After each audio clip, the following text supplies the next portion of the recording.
तर चला मंडळी, आज जाणून घेऊया बाप्पाच्या जीवनातील प्रवास. बाप्पाला कैलास पर्वतावर त्यांच्या आईने म्हणजे पार्वतीने माती आणि हळदीपासून बनवलं होतं. जेव्हा बाप्पा 10 वर्षांचे होते तेव्हा महादेवाने त्यांचं डोकं दगडापासून वेगळे केले आणि गणेश चतुर्थीला हत्तीचा डोका लावण्यात आला.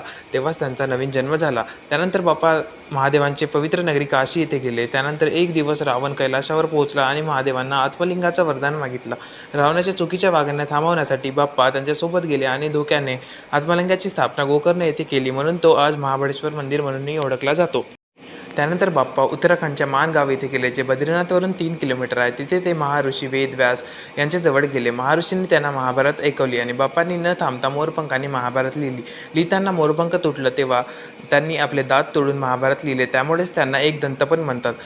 10 दिवस लागोपाठ महाभारत लिहिल्याने त्यांचं शरीर तापायला लागलं होतं. तेव्हा महर्षी व्यासांनी त्यांना सरस्वती नदीमध्ये आंघोळ घातली. त्यामुळे गणेशपूजेच्या 10व्या दिवशी बाप्पांचं विसर्जन करण्यात येतो. हे चक्र जीवन आणि मृत्यू दर्शवते.